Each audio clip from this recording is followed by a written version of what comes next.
ఛానల్‌లో ఉంది. బాంబులంటే ఎలా ఉంటాయి? అది అంటే మీకు ఒక ఇది లేదు గదా! చూడండి ఫ్రెండ్స్. ఈ విధంగా ఉంటాయి. చూసారా? దీనికేదో అంటారు. మిషన్‌లో అని ఏదో అంటారు. ఇవి పగిలితే అసల శబ్దం అలా ఇలా రాదు. కానీ కువైట్ గవర్నమెంట్ చాలా జాగ్రత్తగా తీసుకొని మా అందరిని కాపాడుతున్నారు. హ్యాండ్స్ ఆఫ్ అండి కువైట్ గవర్నమెంట్‌కి నిజంగా.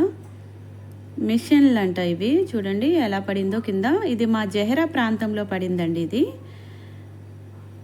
45 రోజులు అయిపోయింది. ఇప్పటికి కూడా చూడండి ఈ తమ్ముడైతే ఈ బాంబుల శబ్దాలకి, టెన్షన్‌లకి పాపం గుండె నొప్పి వచ్చి చనిపోయారు ఈ తమ్ముడు కువైట్‌లో. పాలకోలంట అయింది. ఇలాగ చాలా ఉన్నాయండి చెప్పుకుంటా పోతే. చాలామంది చిన్న పాప 12 సంవత్సరాల పాప కూడా ఆ మిషన్లో అది బాంబులు ఉన్నాయి కదా అవి పగలు కొడుతున్నప్పుడు ఆకాశంలోనే పేల్చేస్తున్నారు కిందకి రాకుండా. కువైట్ సిబ్బంది వాళ్ళు, పోలీసు వాళ్ళు, ఆర్మీ వాళ్ళు అన్నమాట. అవి పడి 12 సంవత్సరాల పాప వాళ్ళ ఫ్యామిలీ మెంబర్స్కి దెబ్బలు తగిలి పాప అయితే చనిపోయిందండి స్పాట్లోనే. పాపం హాస్పిటల్కి తీసుకెళ్ళినంత వరకు చనిపోయింది. చికిత్స ఒక అరగంట చేశారంట, తర్వాత చనిపోయింది రంజాన్ నెలలో. ఇలాగ చాలామంది పోలీసులు కూడా చనిపోయారు.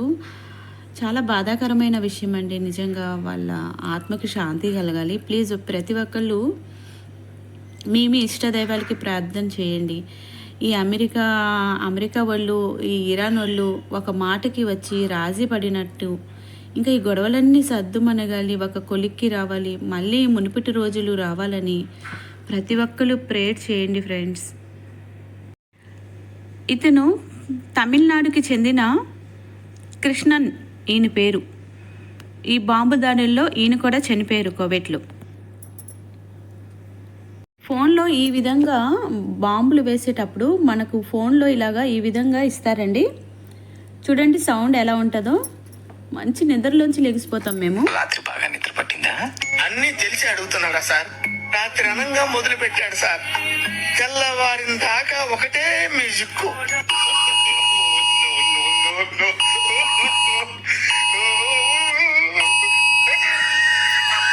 ఇదండి పరిస్థితి. ఏం మాట్లాడుతున్నావురా? నరాలు కట్ అయిపోయింది.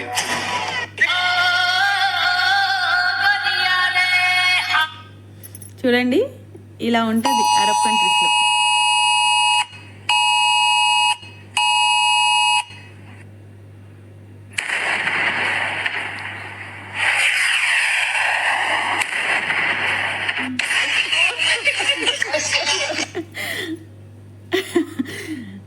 ప్రతిరోజు ఇదే పొజిషన్.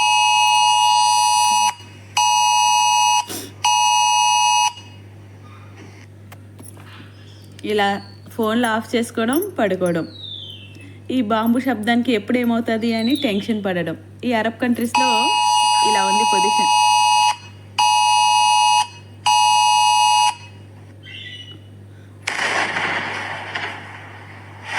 ఎక్కడ వెళ్ళి దాక్కోవాలో కూడా తెలియట్లేదు ఈ శబ్దాలకి. ఇప్పుడు 15 రోజులు టైం ఇచ్చారంట. మరి 15 రోజుల్లో అమెరికా అతను మొత్తం ఒప్పుకోవాలని, ఆ ఇరాన్ అతనికి కూడా రాజీకి రావాలని అందరూ ప్రార్థన, మీ ఇష్టదైవాలకి ప్రార్థన చేయండి ఫ్రెండ్స్. ఇప్పుడు మళ్ళీ ఫ్లైట్లు కూడా ఆపేశారు. కొన్ని దేశాలకి ఫ్లైట్లు వెళ్ళట్లేదంట. మే 15వ తారీఖు వరకు ఆఫ్ చేశారు. అసలు పొజిషన్ ఏం బాగాలేదండి. ఈ 15 రోజులు హ్యాపీగా పడుకోవచ్చు అనుకోండి. ఇలాంటి సైలెన్సర్, ఇలాంటి శబ్దాలు ఏ భయం లేకుండా 15 రోజుల తర్వాత కూడా ఇంతకు ముందు రోజులు వచ్చేయాలని మనస్ఫూర్తిగా కోరుకుంటున్నాను. మీరు కూడా ప్రేయర్ చేయండి ఫ్రెండ్స్, గొడవలన్నీ సద్దుమనగాలని.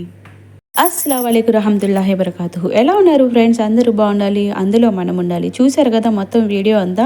అరబ్ కంట్రీస్లో ఇలా ఉందండి పొజిషను. కంటిన్యూగా నిద్ర కూడా పోవడానికి ఉండటం లేదు. మంచి నిద్రలో ఇలాంటి సైలెన్సర్ శబ్దాలు, బంపు శబ్దాలతో నిద్ర ఒక్కసారి లెగిస్తే మళ్ళీ నిద్ర రావట్లేదు. అసలు కంగారుకి, భయానికి నిద్ర పట్టదండి అసలు. పొద్దున్న లెగిస్తే మళ్ళీ పాపం డ్రైవర్ తమ్ముళ్ళు మళ్ళీ డ్యూటీకి వెళ్ళాలి. ఇలా ఉందండి పరిస్థితి.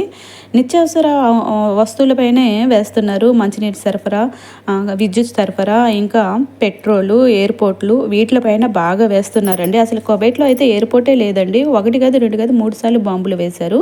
మనం ఇండియాకి వెళ్ళాలి అనుకుంటే కువైట్ నుంచి సౌదీకి బస్సు ప్రయాణం చేయాలండి. బస్సులో ప్రయాణం చేయాలి. అక్కడ నుంచి సౌదీ నుంచి ఫ్లైట్ ఉందండి ఇండియాకి, విజయవాడకి. కానీ టికెట్ వచ్చి 1,50,000 అండి. 3-4 నెలల జీతం పెట్టుకోవాలి. నాలాంటి వాళ్ళు 3-4 నెలల జీతం పెట్టుకుంటే ఇండియాకి రాగలుగుతాము. ఇక్కడ మొన్నటికి మొన్న కరెంటు 2 గంటలు కరెంటు తీసేశాడండి. ఇంటర్నెట్ ఆపేశాడు 2 గంటల వరకు. చాలా చోట్ల నీళ్ళు కొరత ఉందండి. అందుకోసం వాటర్ బాటిల్స్ కొని మరీ దాచుకున్నామండి. 100 ml వాటర్ బాటిల్ 100 రూపాయలకి అమ్ముతున్నారండి ఇక్కడ కువైట్లో. ఇలా ఉందండి పొజిషన్. ఇండియా వాళ్ళు బయట పనిచేస్తున్న వాళ్ళు పాపం వాళ్ళకి ఎంత కష్టంగా ఉంటుందండి. అన్నీ కొనుక్కొని తినాలి వాళ్ళు. ఫ్లైట్లు ఎగుమతి దిగుమతులు లేవు కదా, ఫ్లైట్లు తిరగటం లేదు కదా. ఇక్కడ ఉన్న కూరగాయలు చాలా ఎక్కువ రేట్లకు అమ్ముతున్నారండి. మేమైతే కువైట్ ఇంట్లో ఉన్నాం కాబట్టి మాకు పర్వాలేదు.